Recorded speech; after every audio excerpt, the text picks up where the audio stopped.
Decode हुआ gangster Lawrence Bishnoi का अगला टारगेट। सुरक्षा एजेंसियों को मिल गया इशारा, भारत से लेकर कनाडा तक हड़कंप। न कॉमेडियन न सलमान, बिश्नोई के टारगेट पर भारत के दुश्मन का नाम।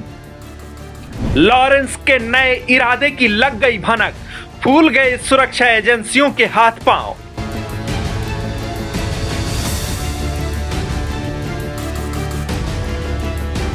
सरफरोशी की अलाप, देशभक्ति का दावा, चेहरे पर क्रांति का मुखौटा, खुद को शहीद भगत सिंह की राहों का पथिक बताता है। उसके स्टाइल और उसके हाव भाव में अपराध बोध के बजाय देश के प्रति अटूट प्रेम और आत्मविश्वास नजर आता है। वो भारत के दुश्मनों के सफाये की बात करता है, फिर भी वो गैंगस्टर है, गुनहगार है, जुर्म की दुनिया का सबसे कातिल किरदार है। माँ बाप ने भले ही उसका नाम बालकरण बरार रखा हो, लेकिन दुनिया उसे लॉरेंस बिश्नोई के नाम से जानती है।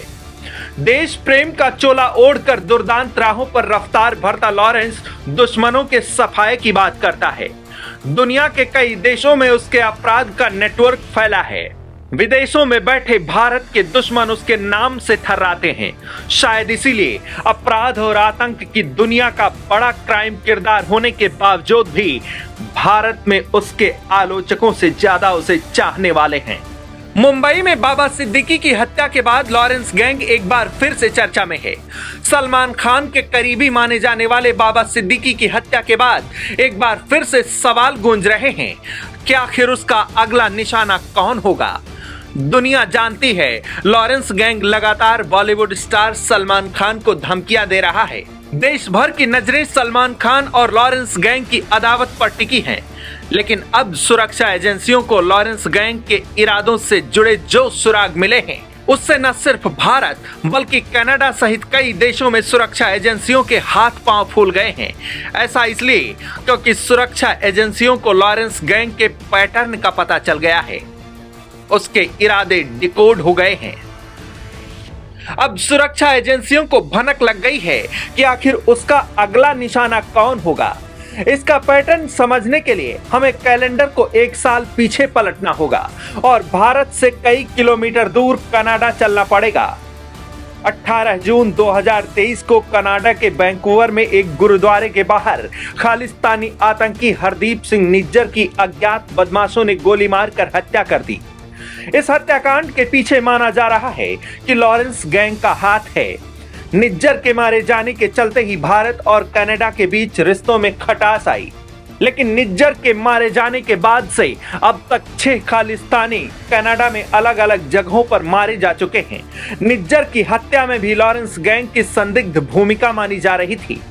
उधर खुद लॉरेंस भी समय समय पर भारत के दुश्मनों के सफाये की बात करता है। ऐसे में माना जा रहा है कि उसका अगला टारगेट खालिस्तानी आतंकी गुरपतवंत सिंह पन्नू हो सकता है, क्योंकि पन्नू कनाडा में बैठकर भारत विरोधी गतिविधियों को अंजाम देता है, भारत के टुकड़े करने की बात करता है, युवा पीढ़ियों को खालिस्तानी तालीम देकर उनके जहन में देश के प्रति जहर घोलता है। लॉरेंस ऐसे ही दुश्मनों के सफाये की बात करता है, और जो देश के दुश्मनों के सफाये की बात करेगा, हिंदुस्तान की जनता उसे सिराखों पर बैठा लेती है, भले ही वो कितना बड़ा आतंक का किरदार हो।